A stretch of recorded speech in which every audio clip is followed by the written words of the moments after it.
Good afternoon, and welcome to the National Press Club.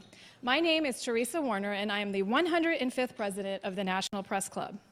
We are the world's leading professional organization for journalists, committed to our profession's future through our programming with events such as these, while fostering a free press worldwide. For more information about the National Press Club, please visit our website at www.press.org.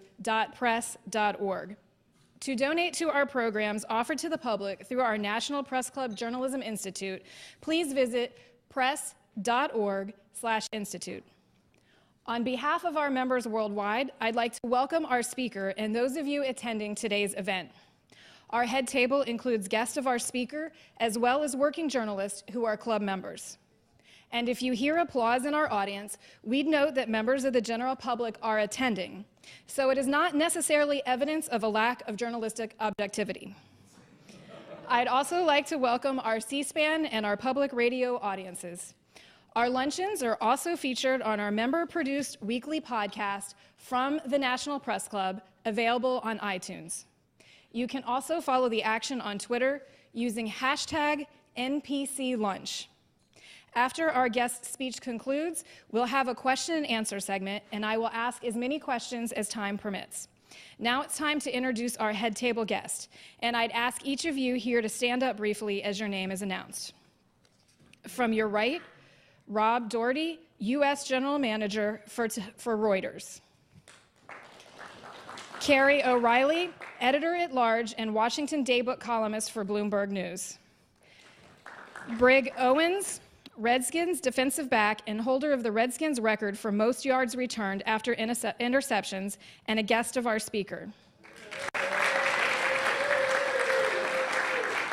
Pat Fogarty, Associated Press and Redskins season ticket holder. Larry Brown, three-time All-Pro Redskins running back and a guest of our speaker. Angela Greiling-King, Bloomberg News and Vice President of the National Press Club. I'm going to skip our speaker for just a moment. Ken Dalecki, freelance writer and editor and member of the Speakers Committee who helped arrange today's luncheon. Mike Bragg, a Redskin punter who did not miss a game in 12 seasons that included a Super Bowl appearance, and a guest of our speaker. Megan Poinski, Deputy Metro Editor at the Washington Times and a new member of the National Press Club. Rex Stuckey, head of Stuckey Custom Photography and a 2-decades-long Redskins season ticket holder.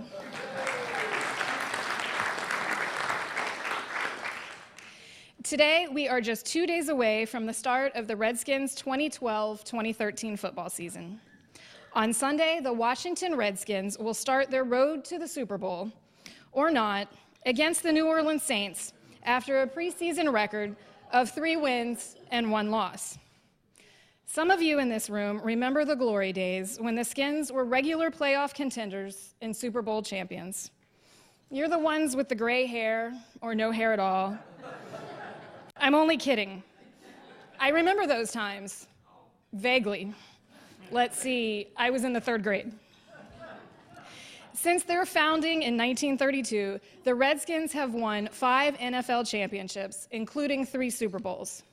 But since 1992, the team has only made 3 postseason appearances and had only 4 seasons in which wins outnumbered losses. But hope springs eternal, and the Redskins retain a strong, if somewhat diminished, fan base. The franchise owned by Mr. Daniel Snyder is thought to be the NFL's 2nd most valuable, trailing only the Dallas Cowboys. This season will once again start with high hopes under the team's 4th first-round quarterback draftee since 1991, the 2011 Heisman Trophy winner, Robert Griffin III, better known as RG3. He'll be playing with a much-revised roster of players. Our speaker today is entering his 4th season as general manager of the Redskins. Bruce Allen started his football management career with the Oakland Raiders in 1995. While in Oakland, he won the George Young Executive of the Year award. He joined the Tampa Bay Buccaneers as its general manager in 2004 and was hired by Snyder in December of 2009. Mr. Allen is a graduate of Langley High School in McLean, Virginia, and set a punting record while at the University of Richmond. In 1978, he was drafted by the then Baltimore Colts. His father also had something to do with football. He was, of course, George Allen, the Hall of Fame head coach who led the Redskins to thrilling postseason games in the 1970s, including an unsuccessful appearance against the undefeated Miami Dolphins in Super Bowl VII. His brother George is a former governor and senator from Virginia and currently Virginia's GOP Senate candidate. And like many professional teams, Mr. Allen and the Redskins face challenges off the field as well as on the field. Early this year, the team was fined $36 million in salary cap space for alleged contract violations in the 2010 season. Backup safety Tenard Jackson has been suspended for violating the NFL's substance abuse policy.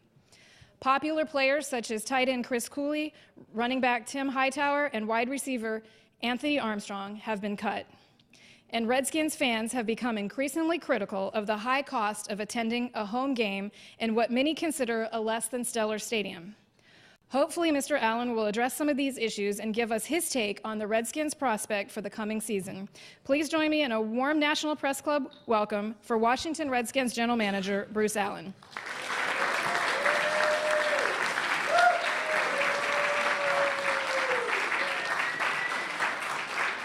Well, that's a different introduction. I'm not used to that.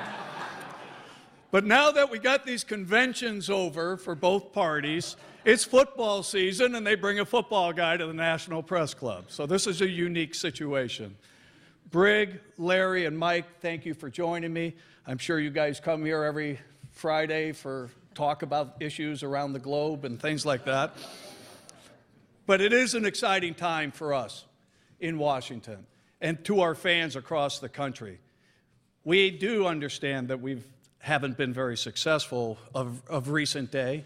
However, we're proud of our history. This is the 80th season for the Washington Redskins, and we've been celebrating our anniversary season this entire offseason.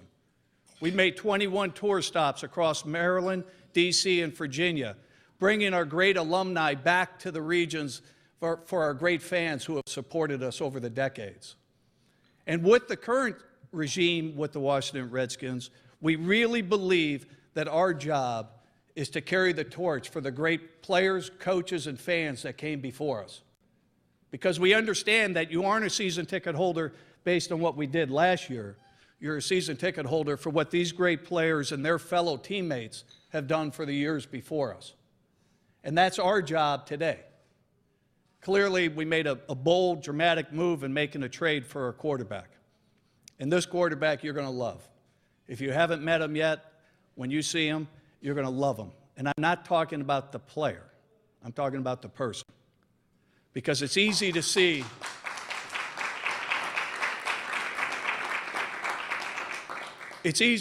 why he won a Heisman Trophy. He has fantastic skills and talents. But the man is the type of person we want to lead our franchise, not just for the 2012 season, but for the decade that we're approaching. It is an exciting time. We did have an issue with the commissioner regarding $36 million. But the team we're playing this week has a bigger issue with the commissioner who suspended their coach and a few other people. So I think we're going to have a very tough week down there. I know the Saint fans are going to be riled up. I'm sure Bourbon Street probably started today while I'm here at the National Press Club. Bourbon Street's probably having their own little pep rally down there getting ready for the Washington Redskins. But when you think of our history, we still think we own the South because the Redskins were the only Southern team in the NFL for a number of years. And whenever we travel to the South, we have as many Redskin fans down there than we do in a lot of other spots. We played in Carolina a year ago. 50% of the stadium was Washington Redskin fans. Jacksonville, 50% were Redskin fans. And it's our goal to keep them inspired and fired up for the coming season. And I promise you one thing about the team. And I know one of the questions will be, what's our record going to be? I have no clue.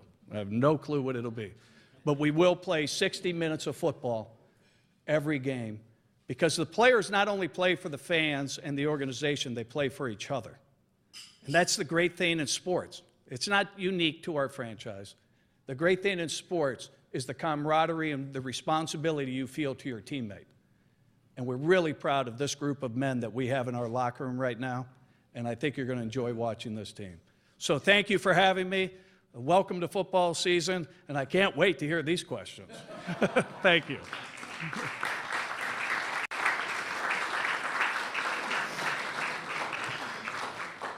You've been around football a long time. How badly do you think players have been affected by head injuries? Well, football, there are injuries in football. There's injuries in baseball, basketball, NASCAR, and everything. The great thing that's happened over the time, is the invention, the technology that we have nothing to do with inventing. Paul Brown invented the face mask because he wanted the players to look handsome like Larry and Brigg, and knew that you needed something to protect it. And every year, technology comes out with something better, and we adapt to it. The first rib protectors were these big, fluffy, down jacket type things the guys would wear. They barely could move their arm. Now they're wearing body-fitted Kevlar in order to protect them. So as technology improves, and the NFL is doing a great job working with the Defense Department on their new inventions, we'll always be able to protect the players better and better and better. What's your take on college football today? Should we give up the fiction that players are students and give them a salary?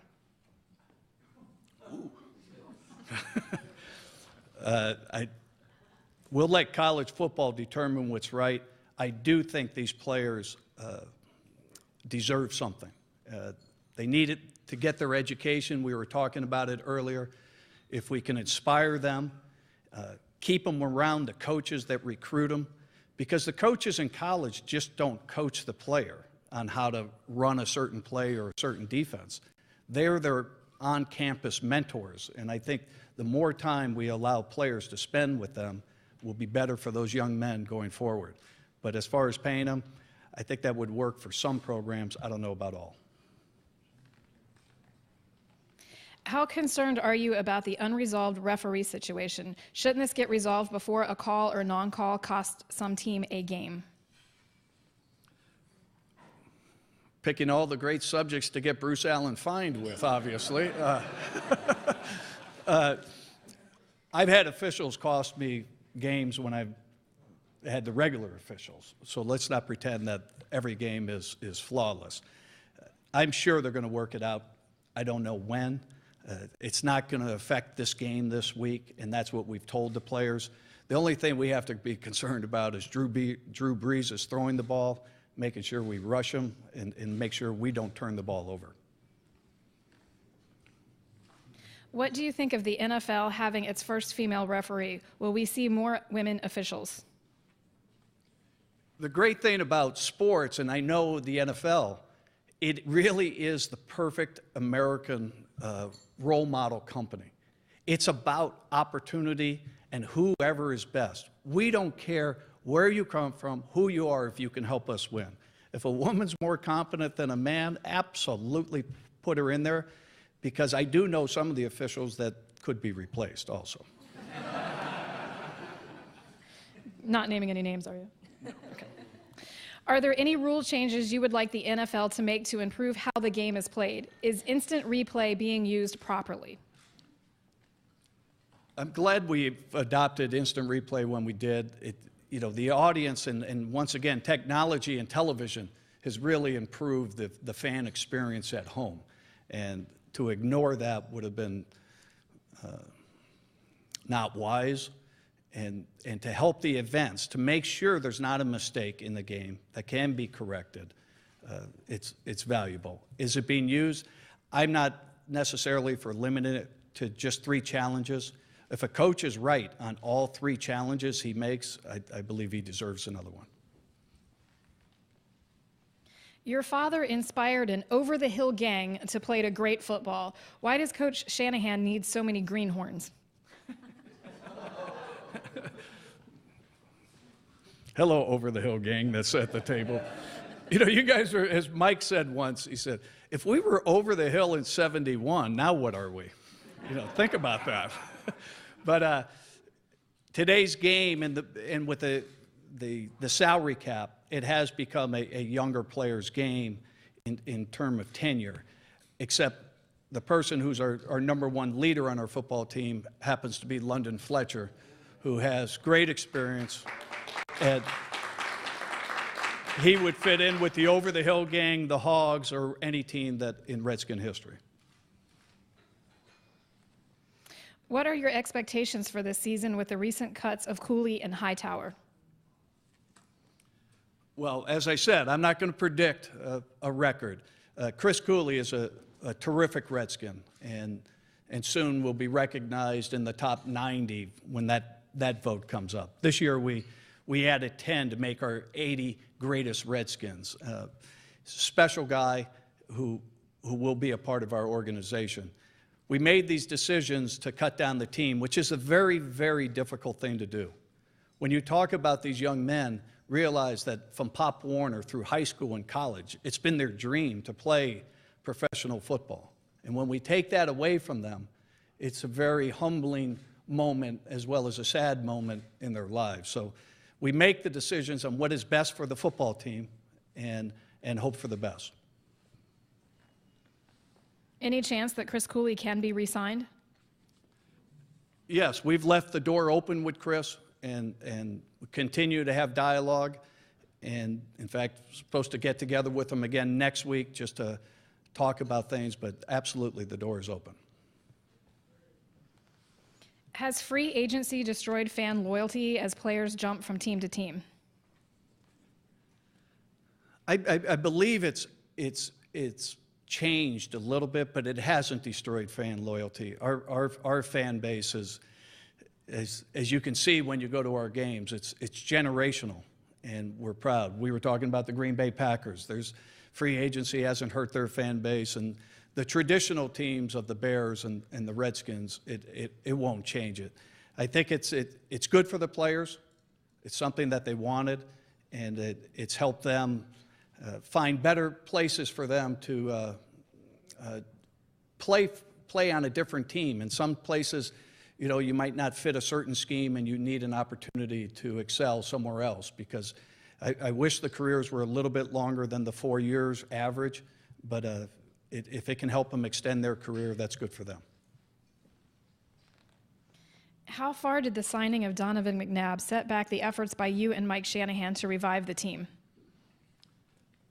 Well, I don't think we were set back. I look at each year we approach it of what's available to the Washington Redskins, what's available to us in the 5th round of a draft. You make the best decision you can, and you try and work with it. Donovan did not work out for him or for us, and there was nothing personal involved. It just didn't work. But it was a decision that, at the time, given what was available to us, we would have made it again. I've had a lot of people ask me this question, so I think it's kind of the question of the day. How's the offensive line? Is it good enough to protect RG3? We certainly hope so. And Mike Shanahan's offense has always been known for being a successful running game. You know, John Elway got a lot of trophies and a lot of recognition for being a great player, which he was. But the running game in Denver was really what set him up to have the time to throw the ball, to keep the defenses off base at times. We think Robert has the weapons necessary on the outside and the inside to help us be successful. Players, fans, and media have been critical of the amount of authority NFL Commissioner Roger Goodell has exercised. Are those concerns valid, or are you comfortable with the power he wields? You know, Commissioner Goodell has a difficult job. It's an important job, and it's a job that holds a lot of power. But that's what we put into him. That's what the owners in the league have granted him. That's what the players in the league have granted him. I understand that every decision he makes is not going to be popular with some people, but that's the nature of the position. And I think he does a very good job of trying to balance it as best he can. The Redskins have a lot of turnovers in coaches and quarterbacks compared with other teams. Would the team find more success if it stuck with some consistency in those positions?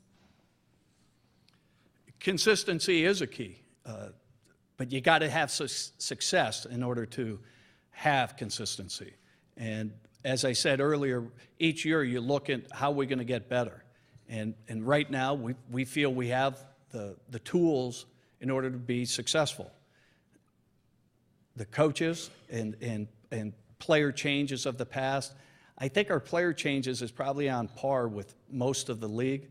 And right now, Coach Shanahan has got this team playing very well. As you discussed in preseason, it looked like a different football team than you've seen the last couple of years. How did RG3's rating compare to previous year's top picks? And did the new rookie wage scale increase what you were willing to trade for the pick? Another good question. When we looked at it, and it almost goes back to the previous question, we knew there were two good quarterback prospects that we would have been happy with either one. Because you have to remember, when we made the trade in early March, the Colts had not declared who they were going to take. So we're going to be comfortable with either player. We were looking for consistency at the position. I'll give you a small little secret that we can't tell anyone. The quarterback position in the NFL is very important. All right? And what we were looking for, and when we invested those 2 extra first-round picks, was something that we were going to have some consistency at that position for the next decade. How do you react to Tom Boswell's piece saying that no team has had a winning record with a rookie quarterback? Are you hoping he's wrong? I like Tom, and he is wrong. Mark Sanchez had a winning record his first year. I don't think you can look at what's happened in the past and make a prediction on what's going to happen today. Every player on every team has a different environment. Every player has a different teammate next to him. And some running backs could come in their rookie year and run for 1,500 yards, but once again, that's probably thanks to their offensive line. And the defense is fearing the passing game. So we're going to make the best with our players, and we feel good about that.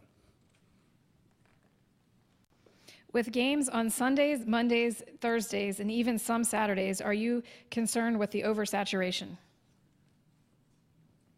I'm concerned for the players, most importantly. It's a tough test, and we play in Dallas for Thanksgiving when you have to leave on a Wednesday after playing a game on a Sunday. The fans are demanding it. We have the most popular sport in the world. Our TV ratings are better than the other 4 sports combined. Our fan appreciation, whether it's the Harris poll or Associated Press poll, we're more popular than 3 other sports leagues combined. And if we can give our fans what they want, I think that's what they deserve, and it's good for them. For the players, the tough thing of playing that short week, you get some extra time for your next opponent. So I think we've done a good job of balancing. Let's just keep Tuesday night to Tuesday night, though. Do you think it's possible that NFL football will disappear from broadcast TV and go only on cable?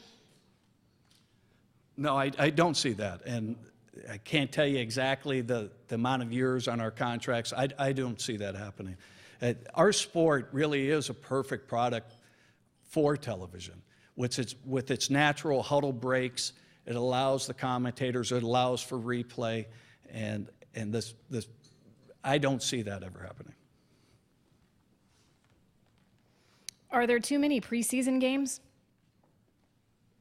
Well, it depends on what team you have, probably how you would answer it. For us, no, seriously, we were a young team with a lot of new parts, and we needed that extra time to evaluate players and teach them the offense or the defense or the special teams that we're installing. So I feel comfortable with it. I remember my friends here, you played when there were 7 preseason games and went to training camp for a lot longer than we do today.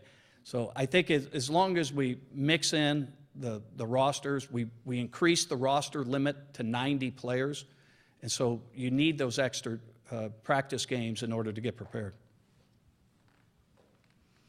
You're moving the training camp to Richmond, which apparently you played football there. Is there a connection there? And why are you deciding to move it away from Ashburn, where the local fans can come, and to a further away distance for them to travel? Well, this franchise has generally always gone away for training camp. Back in the 40s and 50s, they trained at Occidental College in Los Angeles, and they would come back. In our years with the Redskins, with the Over the Hill gang, we were in Carlisle, Pennsylvania, as was Coach Gibbs. We think Richmond is also our home fan base, and University of Richmond's finest punter, Mike Bragg, over here would attest to that. But we think it's a great way to reach out to our entire territory. You know, part of our anniversary tour, we went down to the Naval Base, we went to Roanoke, Virginia, we went to Charlottesville. We think it's going to allow fans across the Commonwealth to be able to come and watch our practices at a first-class facility. You were talking about the popularity of football, but why do you think football has not become as popular overseas as baseball and basketball, and where might it take root abroad? Well, I think that one of the commissioner's initiatives of playing this game in London is to educate fans about our game. And they're not playing it like we do in the United States of America. And once they see it and once they feel it, it does get a great response. I'm really more concerned about the New Orleans Saints, though, right now than if they're going to play in Australia next week. What things are being done to upgrade the safety position? Any prospects on the waiver wire? Well, we keep looking at that waiver wire, and we've tried to make some additions, but really the roster that we have right now is going to be our roster for the season. Barring, as I told you, some people are superstitious, barring injury, you don't want to have to replace anyone. We have 8 rookies on our roster. We need them to practice every week in order to get better. And we'll always look and we'll always listen to trade possibilities, but right now we're going to go in with the guys we have. Are you superstitious? Do you have any rituals you do before games? Yes, a little superstitious. I don't know where I would have gotten that trait, right? No one has that. You know, my biggest ritual here in Washington is on the way to FedEx Field, I drive by RFK, and I salute RFK when I go by it, take a picture and send it to the family, because there's obviously some great memories there. Well, with high hopes for a new season, maybe you need a new ritual to get you started. Neil Rackers made over 84% of his field goal attempts last year and made over 80% in the last 4 seasons. Gano made 70% last year and Cundiff 75% and missed a routine field goal attempt last year to end the Ravens season.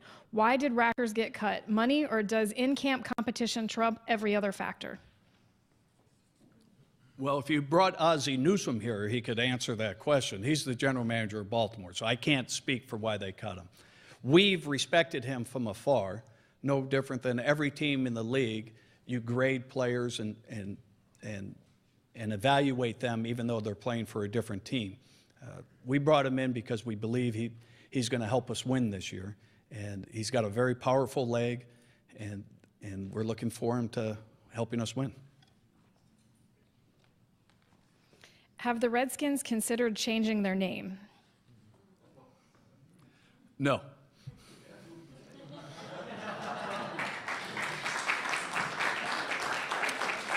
You've worked for both Al Davis and Dan Snyder and Malcolm Glazer. Who is the most demanding? You know, I'm fortunate to have worked with those men. You know, Al Davis is different. He was an owner who was a football coach. He was an owner who was commissioner of the AFL. And he did expect everyone to have the same commitment that he had. Malcolm Glazer is one of the world's greatest businessmen and really owns the most valuable sports franchise in the world in Manchester United. And his perspective of the game was a little bit different, but once again, it was based on success and being the top of the heap. With Dan, You have an energetic Redskin fan who grew up, like all of our kids are, going to Redskin games and cheering for their team. A tremendously successful businessman, one of the best in the world, whose drive and desire for us to win is magical and exciting to be around. They're all successful in their other lives because they're all successful people. So it's a common trait of the people I've gotten to work with. How much autonomy do you really have, and does he really influence your decisions? Oh, he's really one of our biggest fans. You know, everything that we've said that we need in order to help our team, like this week, we're practicing in an indoor bubble and blowing the speakers so they get used to the noise in the Superdome. When we said we would like to have an indoor facility, we started designing the next week and building as quickly as we could. He's been very supportive of what we've done. So why hasn't it worked? We led the league last year in giveaways. The turnovers on the field were disastrous for us, and they killed opportunities to win games. We got to make sure we protect the ball better, create more turnovers, and play sound football. To blame an owner or a fan for that, I think would be stretching a little bit. When will the Redskins get a new world-class stadium, and where will it be? Well, we really like FedEx Field, by the way. And, you know, last year, it was a special year. We were talking beforehand. We hosted the Army-Navy game, which unbelievably was the first time the Army-Navy game has been played in the nation's capital. And to see our stadium lit up with the service people and the way it was decorated for that game, it is a proud venue for us. Our attendance, I think the Washington Redskins have the top 10 attendance records in the NFL for a season, and they're all at FedEx Field. We'll always look at ideas, but we are the Washington Redskins, and I am a little partial to being in D.C. The Washington Post took the team to task a couple years ago for the way it treated season ticket holders by suing them for breach of contract for not paying during the downturn. Has the team changed that practice? It's difficult for me to talk about things that happened when I wasn't here because I don't have all the facts. Obviously, there were some disagreements, and it got covered in the media.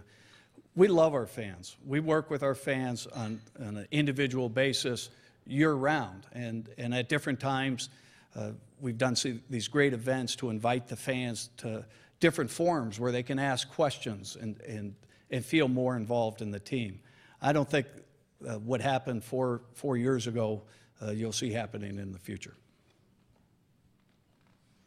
Many fans are upset that your organization continued to gouge its loyal season ticket holders with a stratospheric cost of simple food like hot dogs and popcorn.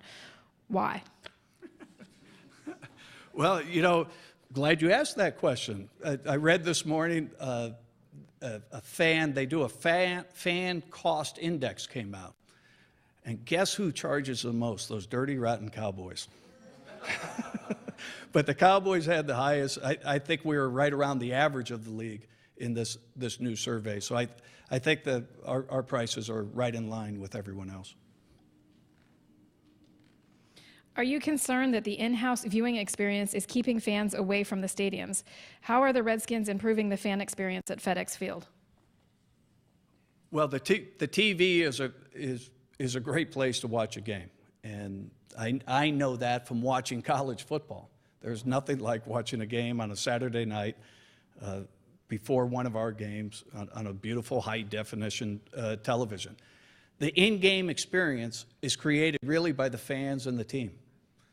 We have beautiful new video boards. We have these new ribbon boards. I don't know if you've seen them, that are fantastic and bring the stadium structure to life. But it's really incumbent on the players that are performing to make the fans cheer, to make the experience better, and clearly we have to win more games. Are you worried about maintaining the consistent sellout when they are tearing out seats and making room for standing room only? We're hoping that the standing room only in our remodeling that we've done, we've changed the energy resources also. We put solar panels on. And our FedEx Field now operates on the solar power year-round, everything except for game day, it can support it. In remodeling the stadium and doing the standing room only has actually been a very welcomed approach from our fans. They've enjoyed the experience. And quite frankly, it's a fun environment. I walked through it last year during one of our games, and that group, it's a great way to watch a game with 6 people and be at the stadium because you're actually intermingling and not just assigned a seat. So we think this is going to be a great experience. Obviously, the Cowboys have had good experience with it. Tampa Bay has a great platform area for their fans during the game so they can walk around and still be able to watch the game. You talked about the solar panels and it powering FedEx Field, and that you have plug-ins for electric vehicles at the stadium. So do you need a parking pass, or do you just need a vehicle to plug in to get that front row parking space? Well, first of all, you better have an electric car if we give you that parking pass. But those are assigned to people who are ticket holders who have requested the power outage or the power source. Do you think the Redskins will ever face a problem with local TV blackouts? It's interesting because no, the answer is no. The blackout rule really came into place because of the Washington Redskins in 1974. The games were sold out and they were blacked out locally. And President Nixon said, I have a bit of an issue. I can't watch this team on television. And then Congress and the NFL got together and created the rules that we have today. So, no, the Redskins won't have that issue. Al Davis is one of the NFL's pioneers. What are some of your favorite memories or stories from being around him? Well, we won't tell those. You know, I loved Al, and I still honor my time, my memories with him. He was a great competitor who had a great sense of the world, and he wasn't afraid to talk about anything that was happening in world conflicts to anybody. It could be you're at a restaurant and the waiter would come up and say something, and he'd say, I'm from here, and Al would get right into the conversations of trying to see which side of the war he was on. But a special man that I'll keep my memories to myself. You took over a club with a proud traditions and history of winning. However, in the recent history, that hasn't happened. What specifically do you do behind the scenes to begin to change that? Well, a lot of what we do isn't necessarily behind the scenes. We're trying to teach our players the history about this franchise. At Redskin Park, we put up our history wall that has all of these players that are here today, along with many others, that tells about the greatness of the Redskins' history. We want to inspire them. It might sound corny, but we want them to appreciate who these people are and what they've done. And whenever our alumni are around and coming through our locker room or out on the practice field, you can see an extra pep in the step of our current players. So we understand our responsibility. I talked about it early. We have not done well enough for the Redskin history. It's our turn to try and create some positive history. What specifically do you do as a general manager? You don't appear to be very visible versus Mike Shanahan. Okay. Where's Mike at the National Press Club then? You know, the head coach of a football team is our general, and we're in the football season. He's the one who has to lead our men into competition each week, and every franchise has to rely on the head coach to be the face of the franchise during that time. We're all here to support our coaches and players. Everybody in our organization. We have 100 people at Redskin Park. We have over 100 people out at FedEx Field. Everybody's job is to support our players and our coaches in order to help them win. And if that's behind the scenes, if that means I have to pick up towels, I'll do that if it'll help us win. Your father used to get advice from President Nixon. Do you ever hear from President Obama? I have not met the president, no. What do you think it would take to get him to your game? I don't know. I think he's going to be a little busy for the first half of our season. And then in the second half of the season, we'll extend the invitation again.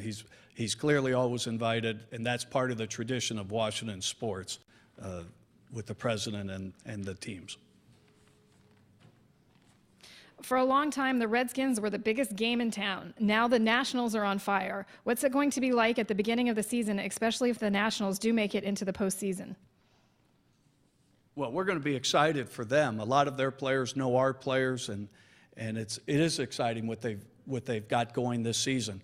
And I don't want to be superstitious, but I don't want to jinx them, but I think they have a chance to do very well in the postseason. And that's excitement.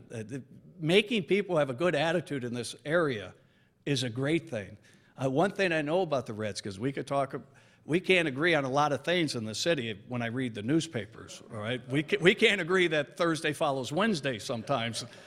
But there's one thing, when the Redskins win, the city's alive, and they're happy, and I know that's going to make a more productive society. And when the Nationals win, it's going to lift the feeling and the spirit of this community. Are you sorry to see that Sam Huff's game coverage is being reduced? Well, Sam is a friend and obviously a living legend. And at this time, it's the best thing for Sam to not endure all the travel that broadcasting the game entails. You have to remember that the hours involved in that are strenuous. We'll come home from some of the away games. It'll be 3 in the morning, and that's after waking up at 6 a.m. in the visiting city. So Sam's still going to be with the Redskins, and we'll look forward to his home broadcast. Since you've been with the team for 4 years, what's the biggest challenge you've faced? It'll be this week in New Orleans against a very angry team. In 2 seasons, Mike Shanahan has fewer wins than Jim Zorn did. Zorn was fired. Is Shanahan coaching for his job this season? You know, the great thing in the NFL and all of sports really is we have a scoreboard. And you know instantly each week if you were successful or not, if you have to go back to the drawing board and come up with a new plan. We understand that there's pressure that comes with winning and losing, but that's why we loved it.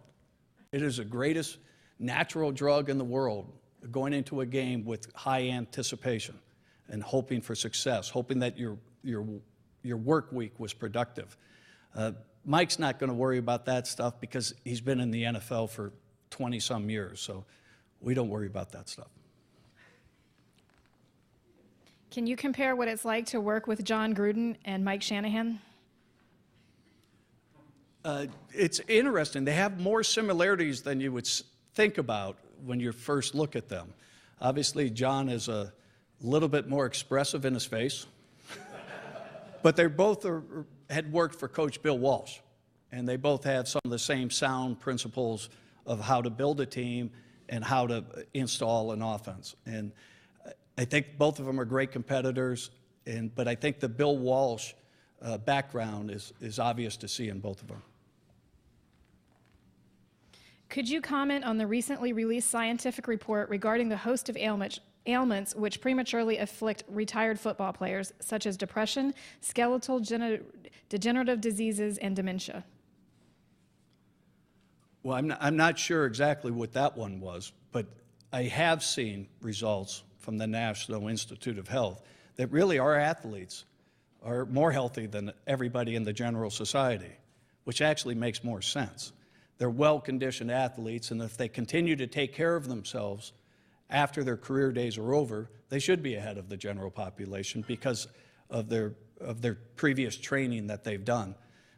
I'm proud of what the league is doing, and especially the commissioner, who we talked about earlier, of reaching back to our alumni, trying to do more and more for them in health benefits and making sure that we have all the education we need and make sure we get it to our alumni in providing them with the benefits that are available to them. Your dad kept the team in games by having players try to strip the ball from running backs to gain a turnover. It seems less emphasis is put on these specialties like this and the 2-minute drill. The team for 20 years has struggled with this. Will we see a change? I surely hope so. Our coaches are working on stripping the ball. This year at practices, there's been a great emphasis on it because, as I said earlier, our failure last year, our biggest failure that caused a losing season, was our turnover ratio. We were dead last in the NFL, and that has to change. What do the Redskins do for the Washington community beyond what you do on the field?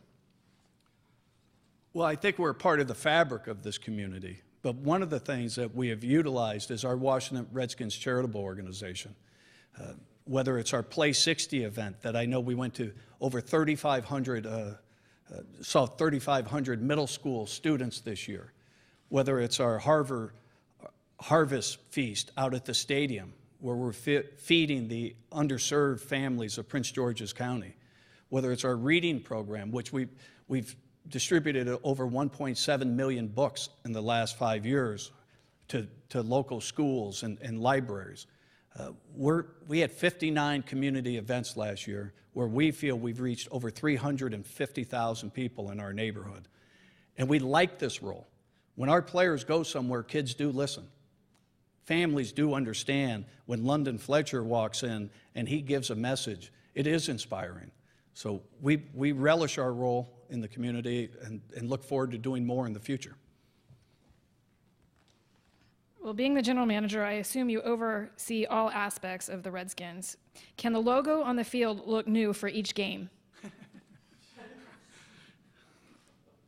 Yes, I can do that. I can do that.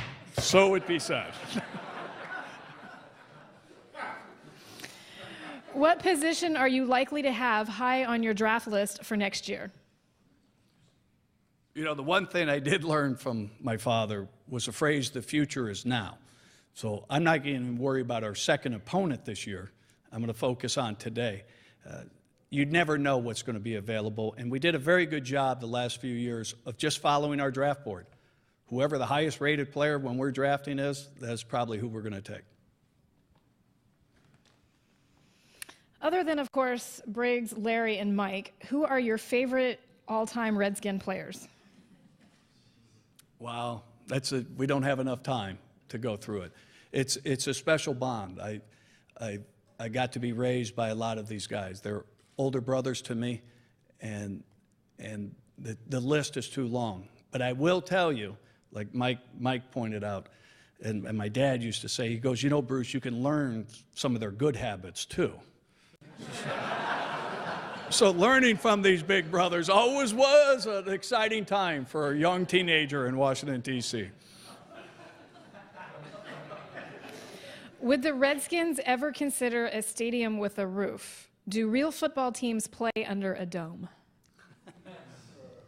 Well, I'm not going to upset the New Orleans Saints before we play them. I think we're in a perfect climate here in Washington where you never really need a roof. Our winters aren't that bad. Forget that one snowstorm a couple years ago that knocked power out for about a month.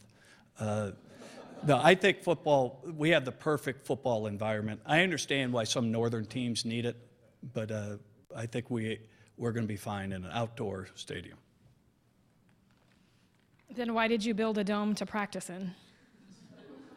Because it's not against the league rules, but we thought it was a bad idea to practice when there's lightning outside. So it's really for when a lightning storm happens or the fields are so soggy that the player could get injured practicing, that we needed the environment in order to still get our work done, to prepare for the upcoming opponent, and we will only use it in inclement weather or when we want to blow out everybody's eardrums getting ready for the New Orleans Saints. The Redskins, like many other teams, are plagued by drunk and unruly fans. How much is it the team's responsibility to control that? Well, we have done a very good job of upgrading our Twitter system and our email system for communications with our offices at FedEx Field during game day. No different than any part of society. The best people to let us know when there's an issue is our fans. And if some fan is being unruly, they are now able to text directly to our security office who can address the issue, and usually within 15, 20 minutes. What other lessons did you learn from your father that you incorporate today, and what of him do you reject in his approach? Well, my dad had a great love for life and camaraderie and work, and I think those traits, you know, the entire family is fortunate to have been raised with.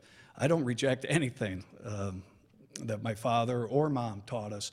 In fact, you know, we're very fortunate to have had those type of parents and very different types of personalities. But no, I liked every part about my father.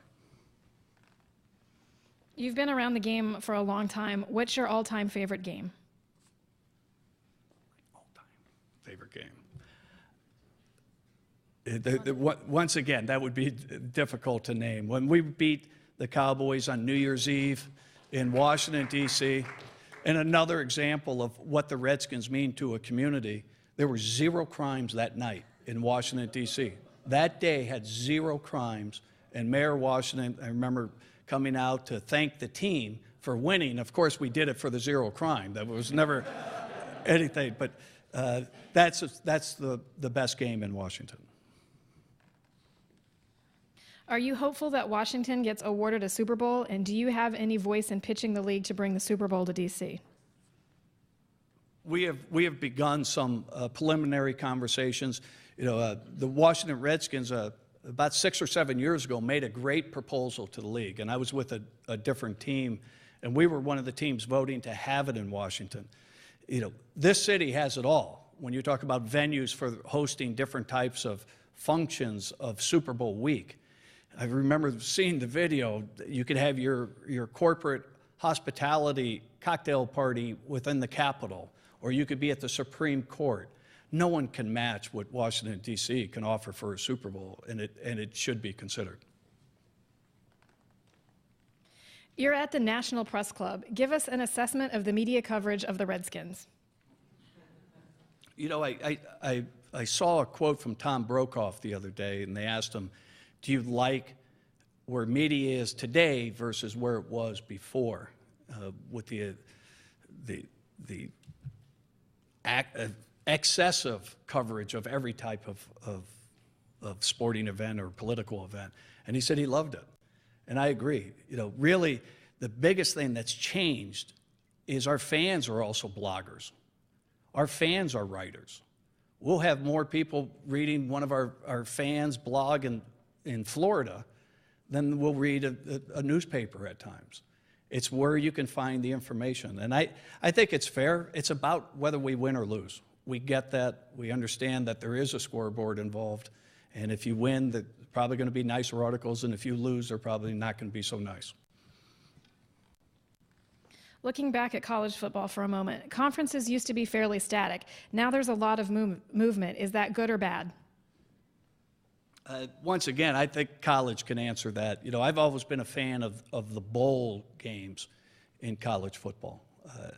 I thought if you won the Liberty Bowl, that school felt very good about themselves. Maybe they weren't competing for a national championship, but they had a whole offseason feeling good for themselves. And when you had 30 bowls, that meant 30 programs felt good.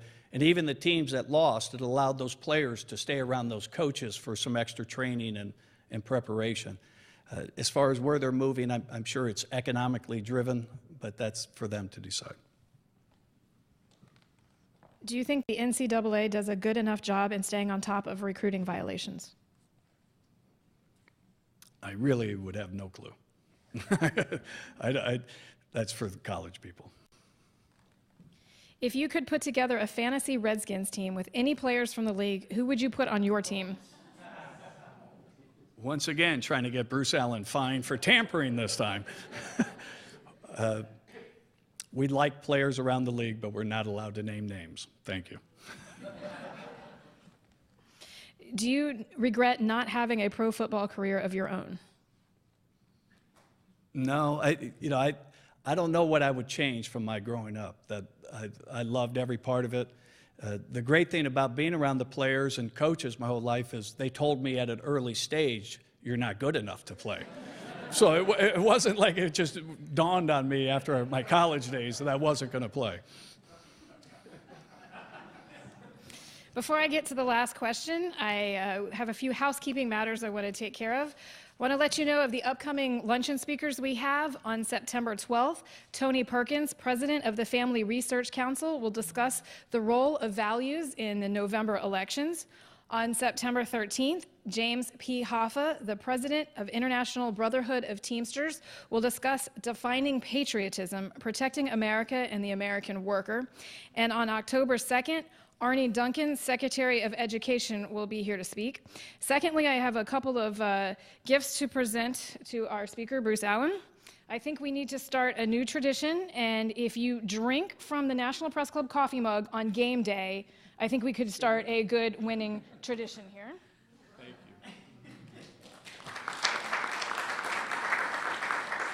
you. And also for some inspiration, this is a photo of the last playoff game at RFK Stadium. This was taken by our member Rex Stuckey, and I hope that this will inspire you to get us there again. Thank you. Thank you very much. And my last question, I have a couple of last questions for you. Do you give your brother George Allen political advice, and does he give you football advice? I don't really give him political advice. He does point out at times mistakes that we've made in the game. And I say, I was there, George. I saw that fumble. But he's really there as great support. He's a great fan of the Redskins, obviously the same as me growing up here, and is looking forward to doing things. Okay, last question, very important. By what score will the Redskins beat the Cowboys when they play this season? We look forward to playing the Cowboys. The Cowboy Week in Washington is special. I love seeing the bumper stickers, honk your horn if you hate the Cowboys. And we play the Saints this week, and that's where we're going to focus. Thank you.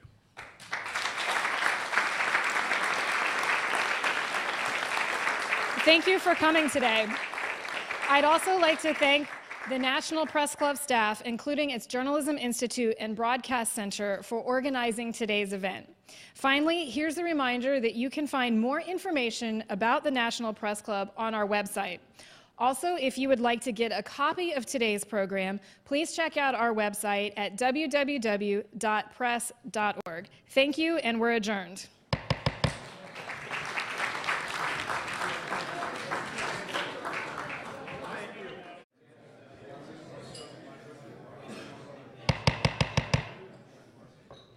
Good afternoon, and welcome to the National Press Club. My name is Teresa Warner, and I am the 105th president of the National Press Club. We are the world's leading professional organization for journalists, committed to our profession's future through our programming with events such as these, while fostering a free press worldwide.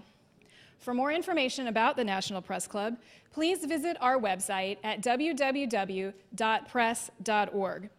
To donate to our programs offered to the public through our National Press Club Journalism Institute, please visit press.org/institute. On behalf of our members worldwide, I'd like to welcome our speaker and those of you attending today's event. Our head table includes guests of our speaker, as well as working journalists who are club members. And if you hear applause in our audience, we'd note that members of the general public are attending, so it is not necessarily evidence of a lack of journalistic objectivity. I'd also like to welcome our C-SPAN and our public radio audiences. Our luncheons are also featured on our member-produced weekly podcast from the National Press Club, available on iTunes.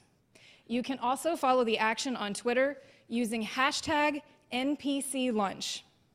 After our guest speech concludes, we'll have a question and answer segment, and I will ask as many questions as time permits.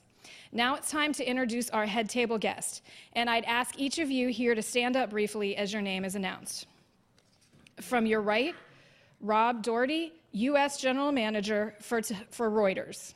3 wins and 1 loss. Some of you in this room remember the glory days when the Skins were regular playoff contenders and Super Bowl champions. You're the ones with the gray hair or no hair at all. I'm only kidding. I remember those times, vaguely. Let's see, I was in the 3rd grade. Since their founding in 1932, the Redskins have won 5 NFL championships, including 3 Super Bowls. But since 1992, the team has only made 3 postseason appearances and had only 4 seasons in which wins outnumbered losses. But hope springs eternal, and the Redskins retain a strong, if somewhat diminished, fan base.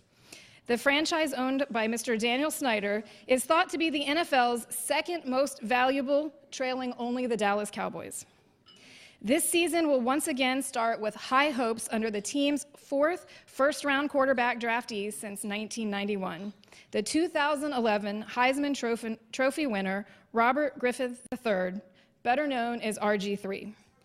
He'll be playing with a much-revised roster of players. Our speaker today is entering his 4th season as general manager of the Redskins. Bruce Allen started his football management career with the Oakland Raiders in 1995.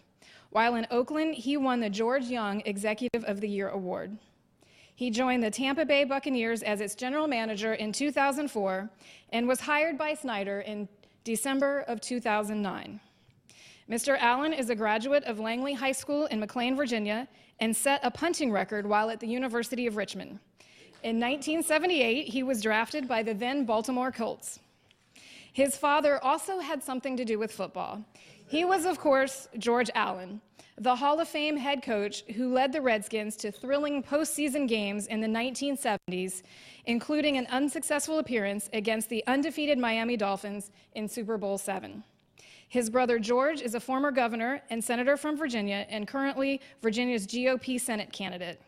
And like many professional teams, Mr. Allen and the Redskins face challenges off the field as well as on the field. Early this year, the team was fined $36 million in salary cap space for alleged contract violations in the 2010 season. Backup safety Tenard Jackson has been suspended for violating the NFL's substance abuse policy. Popular players such as tight end Chris Cooley, running back Tim Hightower, and wide receiver Anthony Armstrong have been cut. And Redskins fans have become increasingly critical of the high cost of attending a home game in what many consider a less than stellar stadium. Hopefully, Mr. Allen will address some of these issues and give us his take on the Redskins' prospect for the coming season. Please join me in a warm National Press Club welcome for Washington Redskins General Manager Bruce Allen.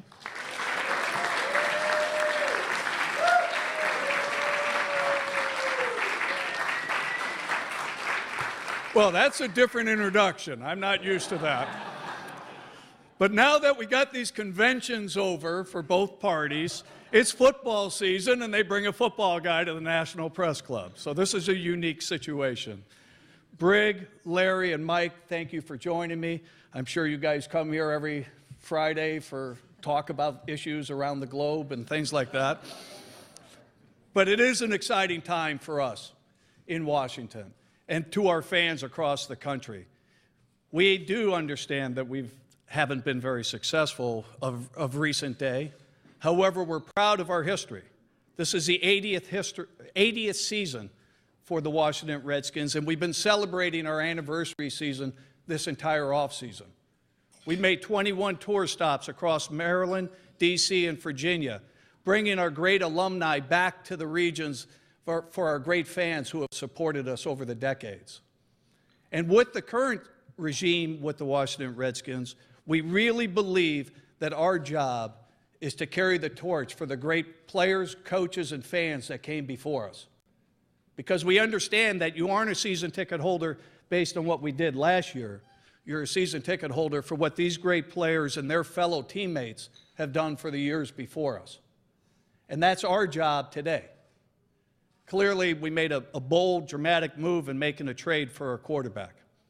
And this quarterback you're going to love. If you haven't met him yet, when you see him, you're going to love him. And I'm not talking about the player. I'm talking about the person. Because it's easy to see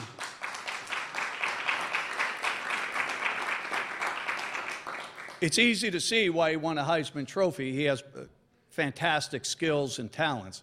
But the man is the type of person we want to lead our franchise, not just for the 2012 season, but for... Carrie O'Reilly, editor-at-large and Washington Daybook columnist for Bloomberg News. Brig Owens, Redskins defensive back and holder of the Redskins record for most yards returned after interceptions, and a guest of our speaker. Pat Fogarty, Associated Press and Redskins season ticket holder. Larry Brown, three-time All-Pro Redskins running back and a guest of our speaker. Angela Greiling-King, Bloomberg News and Vice President of the National Press Club. I'm going to skip our speaker for just a moment. Ken Dalecki, freelance writer and editor and member of the Speakers Committee who helped arrange today's luncheon. Mike Bragg, a Redskin puncher who did not miss a game in 12 seasons that included a Super Bowl appearance and a guest of our speaker. Megan Poinski, deputy Metro editor at the Washington Times and a new member of the National Press Club. Rex Stuckey, head of Stuckey Custom Photography and a 2 decades-long Redskins season ticket holder.